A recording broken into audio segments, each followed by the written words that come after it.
और पंजाब में पिछले 76 दिनों में 2 धमाके हो चुके हैं। बता दें आपको कि इसके पहले घर पर रॉकेट से हमला किया गया था और अब नाइट क्लब पर हमले की जानकारी मिल रही है। पुलिस दोनों मामलों की जांच कर रही है, लेकिन अभी तक कुछ खास जानकारी हाथ नहीं लग पाई है। ये 2 तस्वीरें इस वक्त आपको दिखा रहे हैं। घर पर रॉकेट से अटैक हुआ सितंबर के महीने में। 12 सितंबर को इसी साल ग्रेनेड से अटैक का दावा किया जा रहा है। घर पर यह हमला किया गया है। इसकी भी जानकारी पुलिस अभी नहीं जुटा पाई है कि यह किसी पर्सनल रीजन से हमला किया गया था या कुछ और कारण है।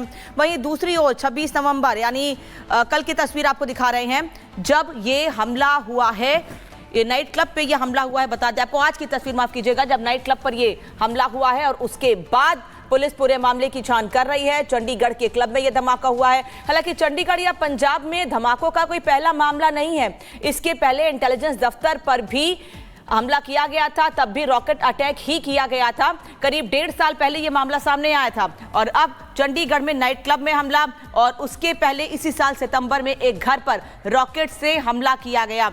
लगातार ऐसे मामले पंजाब में सामने आ रहे हैं, इसीलिए सवाल सीधे सीधे सरकार पर उठ रहा है, प्रशासन पर उठ रहा है कि आखिर पुलिस प्रशासन क्या कर रहा है। ऐसे मामले जो सामने आते हैं उसमें सफलता बहुत ज्यादा नहीं लग पाती, इसीलिए लगातार ऐसे मामले बार बार सामने आ रहे हैं। तो धमाके पर धमाके हो रहे हैं, लेकिन खंजर टू पत्थर, आखिर इसके पीछे ऑर्डर किसका था? हम बात कर रहे हैं संभल की, जिसे संभालने की कोशिश लगातार हो रही है। जब सर्वे हो चुका था मस्जिद का, तो दोबारा सर्वे क्यों करा ये सरकार? ये विपक्ष के कारण घटी। ये संभल को बांग्लादेश बनाना चाहते। घटना को हमारे सर मंड रहे हैं, जो बलवाई हैं, दंगाई हैं, जेल भेजा जाएगा, उन पर कार्रवाई की जाएगी।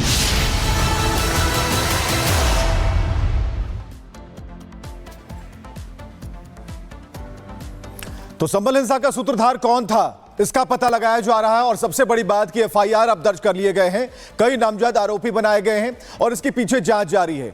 तस्वीरें यहां बहुत कुछ कह रही हैं। वैसे लोग जो इसके पीछे थे उन लोगों को टारगेट अब किया जा रहा है। पुलिस की एफआईआर में संभल हिंसा पर एक बड़ा खुलासा हुआ है और सूत्रों के मुताबिक जो हम जानकारी आपको बता रहे हैं, इसमें पुलिस की एफआईआर में संभल हिंसा का जिक्र है। उसके अंदर जो खुलासे हुए हैं, कुछ लोगों के नाम दर्ज किए गए हैं और ये वो पूरी लिस्ट हम आपको दिखा रहे हैं जिनका नाम इसमें दिया गया है। सुहेल इकबाल ने भीड़ को भड़काया, एफआईआर में यह कहा गया है और एफआईआर में कई और बातें कही गई हैं। सुहेल ने कहा था सांसद वर्ग हमारे साथ है, तो ये चीज भी इसमें लिखी गई है और पूरा मजमून जो है वो आप स्क्रीन पर देख पा रहे हैं। तो क्या कहा गया, कैसे भड़काया गया, पत्थरबाज गैंग का लीडर कौन था और कहां से ये ऑपरेट हो रहा था, ये सारी चीजें अब खुलकर सामने आ गई हैं।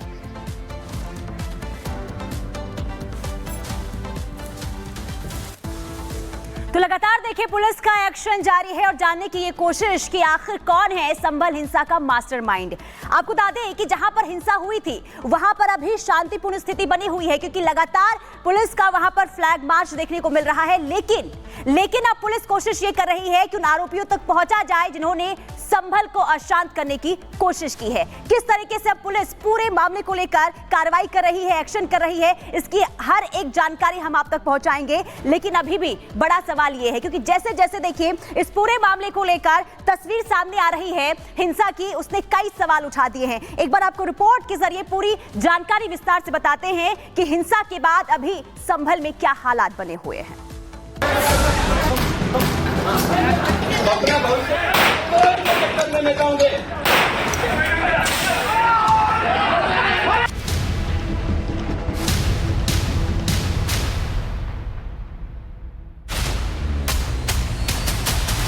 संभल में हंगामा करने वालों की पहचान जारी।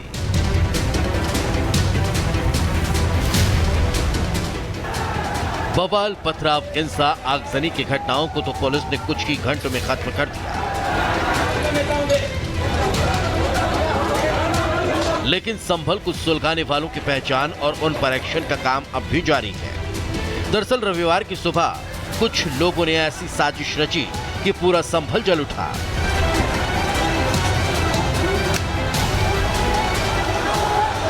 हिंसा में लोगों की मौत हो गई, दर्जनों घायल हो गए, गाड़ियां फूंक दी गई, जमकर पथराव और बवाल हुआ।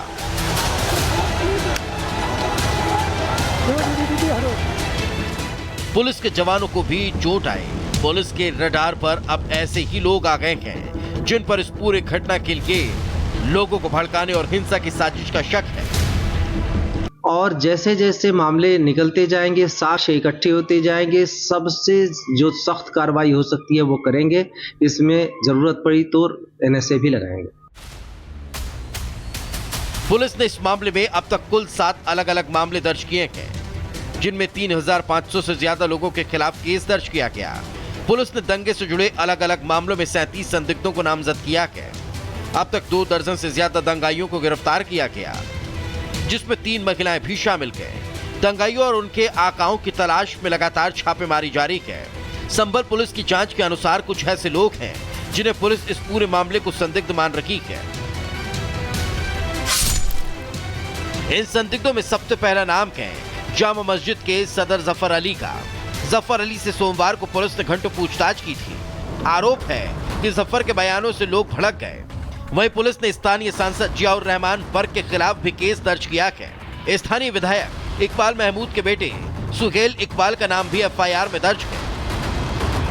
इसके बाद उन्होंने कुछ बातें बोली जो कप्तान साहब भी जवाब देंगे। जैसे उन्होंने कहा कि मैंने खुद पुलिस को फायरिंग करते हुए देखा। तो मैं ये पूछना चाहता हूँ जफर साहब से कि क्या वो सर्वे अंदर करवा रहे थे या बाहर फायरिंग देख रहे थे, जबकि वो 10:30 पौने 11 बजे तक तो सर्वे करा रहे थे। और जितनी भी ये घटना कारित हुई मुख्य रूप से वो 10 से लेकर के 11 बजे के बीच हुई थी।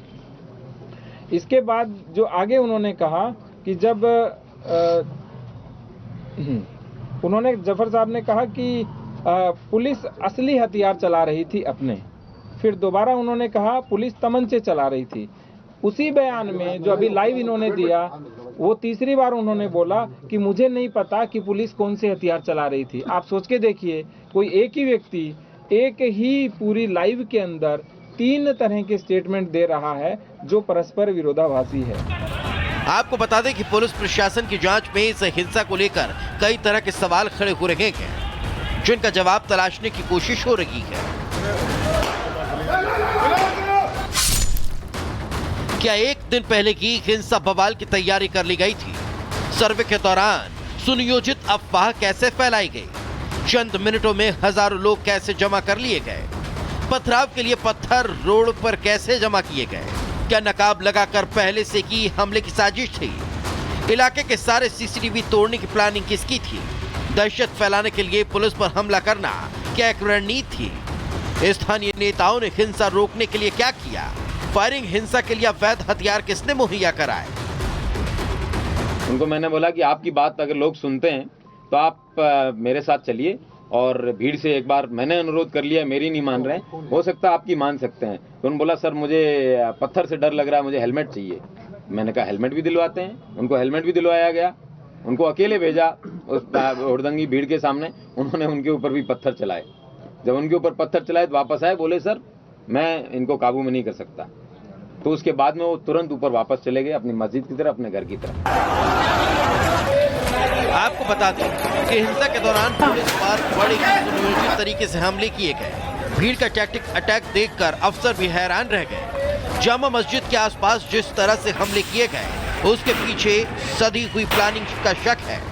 दावा किया जा रहा है कि हमलावर भीड़ मस्जिद में घुसकर सर्वे करने वाली टीम को भी निशाना बना सकती थी, लेकिन पुलिस के जवाबी पलटवार से दंगाइयों की भीड़ को पीछे हटना पड़ा, वरना यह घटना और बड़ी हो जाती। संभल पुलिस और खुफिया एजेंसियां अब इसी सुनियोजित साजिश की परतें खोल रही है। Bureau report, Republic Bharat.